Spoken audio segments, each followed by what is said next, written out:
Bueno, el segundo tipo de experimentos se llaman experimentos puros. ¿Por qué puros? Porque son los que buscan evitar la contaminación de variables extrañas como lo que pasaba en los preexperimentos. Este tipo de experimentos sí logran tener validez interna, ya que tienen grupos de comparación.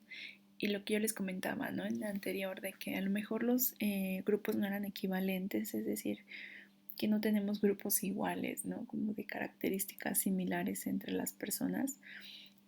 Aquí sí sucede porque hay una asignación aleatoria. ¿Recuerdan el ejemplo de Merlina y la otra chica? Que no me acuerdo cómo se llama. Realmente la asignación al azar que permite que esta varianza del error se distribuya de forma igual en dos grupos. Por ejemplo, si yo tuviera a dos Merlinas, se dice que el azar haría que una entre en un grupo y la otra Merlina entre en el otro grupo. Si tuviera dos chicas, como la otra chica que no me acuerdo cómo se llama, una quedaría acá y otra quedaría acá. Y realmente pues nunca son solo dos personas, ¿no? Sino siempre tenemos cuatro o cinco personas con ciertas características más exacerbadas, entonces una quedaría en un grupo y la otra quedaría en otro grupo y así una y una. Entonces la equivalencia de grupos básicamente minimiza esa parte, ¿no? De la varianza del error que se genera por características personales, características que tienen las personas, ¿no? Entonces, bueno, básicamente les quiero explicar dos tipos de experimentos puros. Número uno, el de postprueba y grupo control. Aquí realmente no quiero que sufran o no es mi objetivo aprendiéndose los nombres, sino más bien que entiendan a qué se refiere esta simbología y qué se estaría haciendo en cada situación. Aquí, si recuerdan, en los preexperimentos solo teníamos la G. Aquí no, la G ya se acompaña de la R, que si bien ustedes recuerdan, bueno, se refería a aleatorio, ¿no? O aleatorización. Entonces, bueno, aquí tenemos un grupo conformado de forma aleatoria, un segundo grupo conformado de la misma forma. ¿Y qué sucede? Solamente al grupo uno se le presenta una situación o una manipulación de la variable eh, independiente y la medición de la variable dependiente. Posteriormente, al grupo 2 se le mantiene en una situación similar neutral y una observación de la variable dependiente. ¿Cómo sería en esto? Básicamente, como solo hay dos grupos, pues aquí diríamos presencia de la variable independiente, ausencia. Realmente la diferencia con los experimentos puros es que puede haber más de un grupo. Por ejemplo, lo que yo les comentaba al principio, diferentes grados.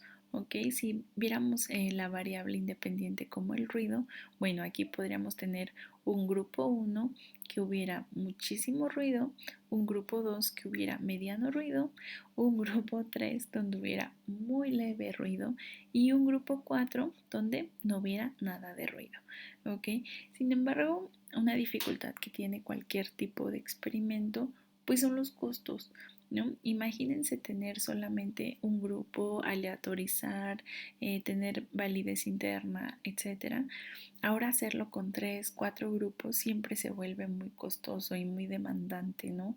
De recursos humanos, de recursos en participantes, recursos económicos. Entonces, bueno, es como una dificultad que se tiene en los experimentos puros y que pues otros países a veces sí tienen más facilidad de llevar a cabo, ¿no? Mayores ingresos económicos. Entonces, bueno, aquí se incluyen dos grupos mínimo, como les comentaba, el grupo experimental y el grupo control. Pero les decía, dependiendo los grados o las modalidades en las que yo manipule mi variable independiente, es el número de grupos que se pueden ir multiplicando, pero como les comentaba, pues esto puede ser un poquito costoso o mucho. Aquí les tengo otro ejemplo, ¿no? Donde como las matemáticas, en México pues sabemos que las matemáticas son una gran fuente de ansiedad, ¿ok? Entonces pues imaginemos que tenemos nuestros dos grupos formados de manera aleatoria y al primer grupo, ¿cuál es su situación experimental? Bueno, presentarle una super ecuación matemática, ¿no? Independientemente de que mi sujeto la pueda resolver de forma adecuada, a mí lo que me interesa más es el efecto que al ver esto él tuvo en su ansiedad o en sus niveles de ansiedad. ¿Ok? Entonces yo se lo presento, 10 minutos, la conteste o no, mido su ansiedad. En mi grupo 2, bueno, voy a hacer algo muy neutral que realmente yo percibo como investigador, pero le digo ahí depende de cada uno el expertise que tienes en tu tema y definir si esto puede generar algún tipo de efectos en la ansiedad, ¿no? Realmente el 1 más 1, 2, ¿no? Eso fue todo lo que hicieron mis participantes del grupo 2 y mido su ansiedad. Aquí, obviamente, por la varianza del error que yo les comentaba de las características personales, pues va a haber personas que, aunque no sepan nada, pues se van a mantener muy tranquilas.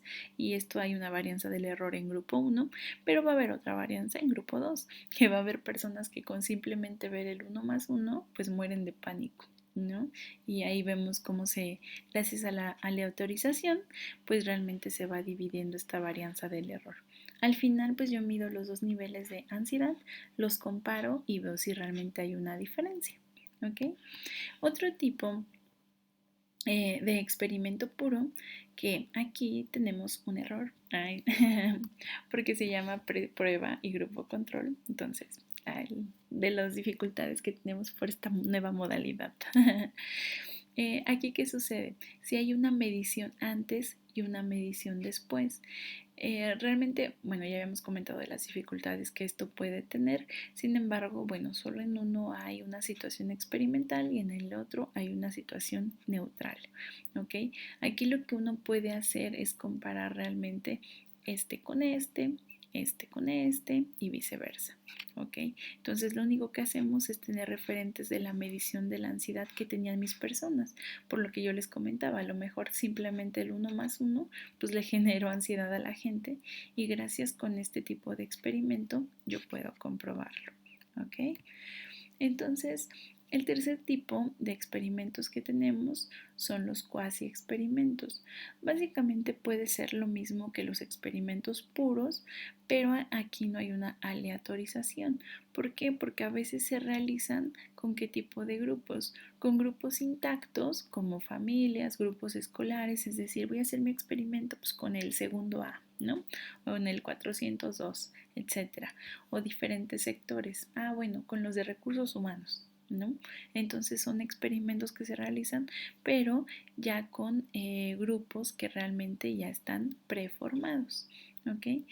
Aquí realmente lo que se hace con estos grupos son diseños de medidas repetidas. ¿Esto a qué se refiere? A que a las personas, como ya las tenemos concentradas o agrupadas en algún tipo de lugar que las podemos encontrar, pues lo que hacemos es medir varias veces con estos sujetos, ¿ok? Pero la diferencia que vamos a ver con los estudios longitudinales es que aquí se hay una experimentación, ¿ok?